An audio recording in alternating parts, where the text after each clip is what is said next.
शुरुआत नंदिता पांडे जी आपसे करते हुए, चूंकि स्टूडियो में आप तुलसी जी भी लेकर आई हुई हैं, पानी पहले ही आपने पी लिया है कि ज्यादा प्यास नहीं लगे इन 2 घंटे तक जब तक हमारी ये चर्चा चलेगी।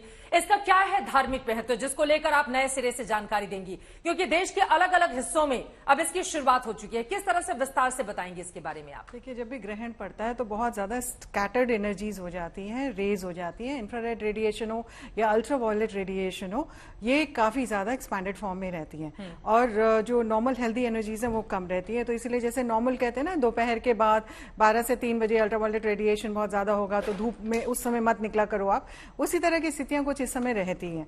इसीलिए माना जाता है या बोला जाता है घर से बाहर कम रहिए, घर के अंदर रहें तो सेफ गार्डेड रहेंगे।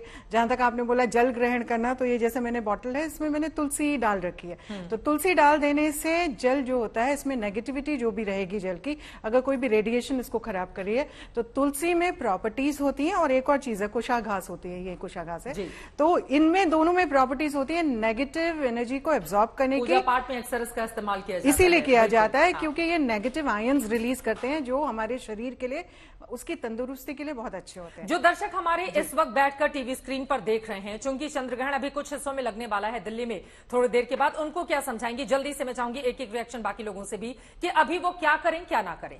देखिए, ग्रहण का समय होता है, सबसे बढ़िया समय होता है अपने को प्रिपेयर करना जप के लिए, तप के लिए, मंत्र के लिए और किसी भी तरह की साधना के लिए। मेडिटेट करिए, ध्यान करिए, ईश्वर में लीन होने की कोशिश करिए।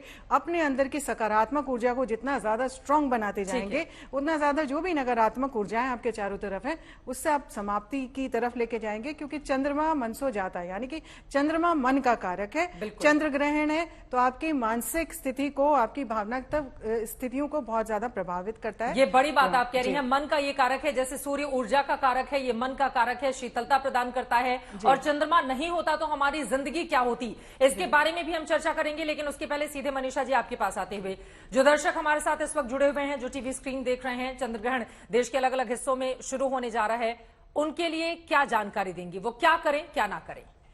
चंद्र ग्रहण से जुड़ी हुई, ग्रहण जब भी आते हैं तो हम 4 चीजों का महत्व जो है वो बताया गया है: स्नान, जप, तप और दान। अब स्नान जो है वो कुछ लोग पहले करते हैं, कुछ लोग अब जैसे ही चंद्र ग्रहण कंप्लीट होगा तो उसके बाद भी लोग स्नान करेंगे, कुछ इस दौरान भी जो है वो हम देखेंगे तीर्थ स्थल पे लोग स्नान कर रहे होते हैं। उसके बाद आता है जप, तो आप शिव चालीसा का पाठ, शिव कवच का पाठ, ओम नमः शिवाय का जाप जो है वो आप कर सकते हैं। बहुत से लोग जो हैं इस वक्त अपने ऑफिस से घर भी जा रहे होंगे, तो आप चाहें तो अपने कार में या अपने फोन पर ही आप शिव कवच या शिव चालीसा यूट्यूब पर प्ले कर सकते हैं, उसे सुन सकते हैं अगर पढ़ना मुमकिन ना हो तो।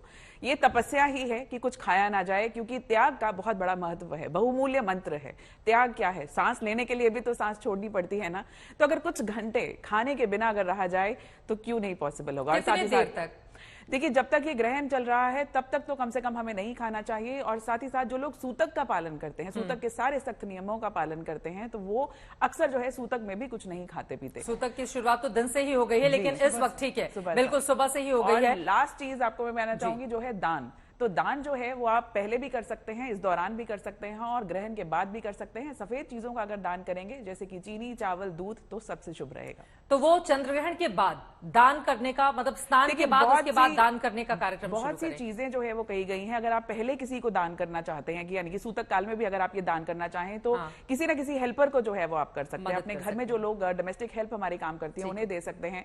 ग्रहण के दौरान आप चाहो तो जो है वो सपोर्ट स्टाफ है, सफाई कर्मचारी है, इनको भी दे सकते हो। उसके बाद जो है वो किसी जरूरतमंद को दान तो हमेशा लगता है। अलग अलग हिस्सों से तस्वीरें भी सामने आ रही हैं। चंद्रमा पर जब ग्रहण लगता है तो ये लाल क्यों हो जाता है, इसके बारे में अंतरिक्ष वैज्ञानिक अमिताभ पांडे जी हमें विस्तार से जानकारी देंगे। लेकिन उसके पहले सुनीता छाबड़ा जी, मैं आपके पास आते हुए, हमारे जो दर्शक आपको सुन रहे हैं उनके लिए क्या जानकारी देंगी आप?